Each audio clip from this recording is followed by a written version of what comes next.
Greetings! I am Tantus Naravan Dracovin, Lord and Emperor of the Dracovin Empire, and welcome! It's time for Thursday review again. I'm a little late on these reviews, but I'm going to try to catch up to them a little bit too.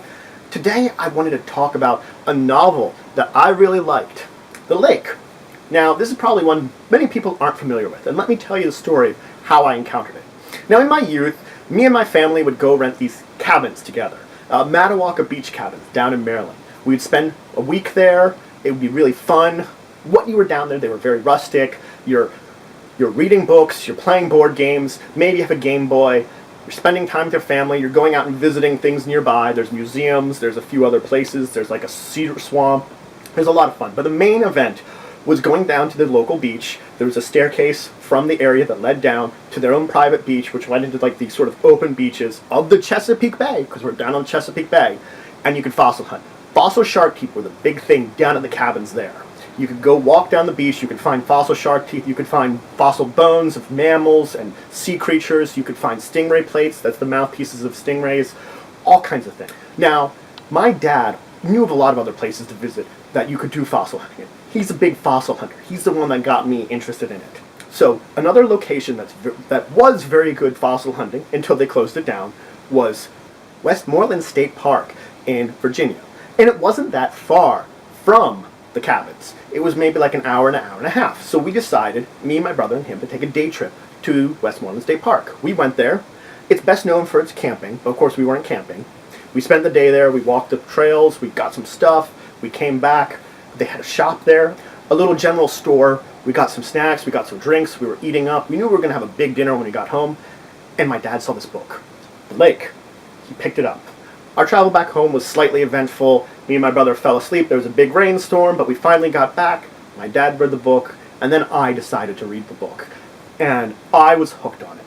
So The Lake is a horror novel released by R. Carl Largett in June of 1993. So that tells you how dated it is. And it probably wasn't that old at the time when we got it. I was much younger.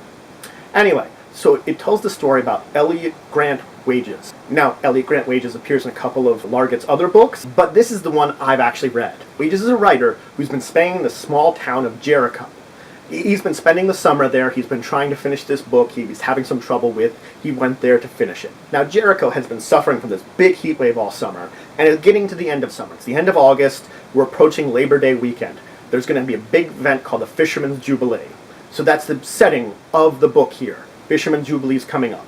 Now, the chapters take place in days and times of day. It goes from AM to PM. So you have first day AM, first day PM, and then go on throughout the days. And it goes through this weekend, Labor Day weekend. So the big things that's been going on around town at the beginning of the book is there's this strange smell over the lake that even the locals are puzzled about.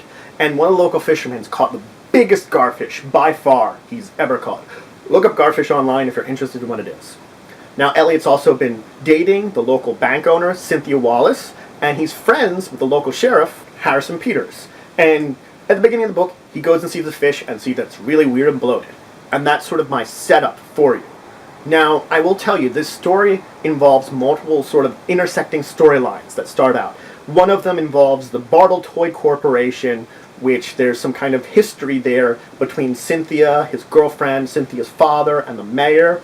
There's also this storyline of the strange things that are going on in the lake with the fish and the smell and this kind of strange mist which has been coming on part of the lake. Now, I'm going to have some spoilers for the next part that'll sort of get you an idea of a little bit about the plot. So if you're not interested in the spoilers, skip ahead to here.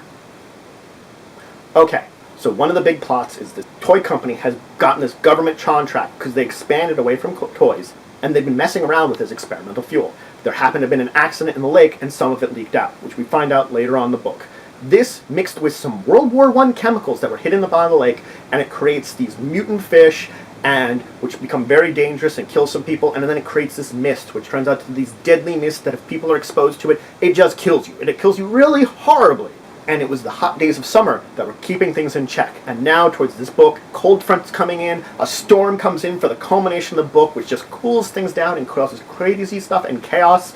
The mayor sort of goes crazy and becomes this sort of villain who they're fighting with, while there's all this stuff going on with mutated fish, and killer mist, and mystery, and intrigue, and it's really cool. I really enjoyed this book, and it's probably one you're gonna probably find really cheap because the author's not that famous, and The book itself probably didn't do as well, but you know what? I recommend it for a good read. It's not a very long book, it's probably not the best book you're going to read, but it's a decent one and it has a good story. And I think an adaptation of this story would probably do very well. I always thought that it would be very cool to adapt a type of story like that into something like a video game or role-playing game or even a movie or a TV show. It's the kind of story that has a little bit of that intrigue, a mini-series TV show. But anyway, that's it for today's review. It's not a very long one, but I did want to introduce this to you and share a little story about how I got to this. So thank you. If you enjoyed this and you have any questions or comments about this video, just leave them down below. Please subscribe, join, become a citizen of the Empire. Like this video if you enjoyed it. Share it with people. We're always looking for more people to join. If people are interested also, tell them about it. They might like it too. And until the next time, I bid you farewell.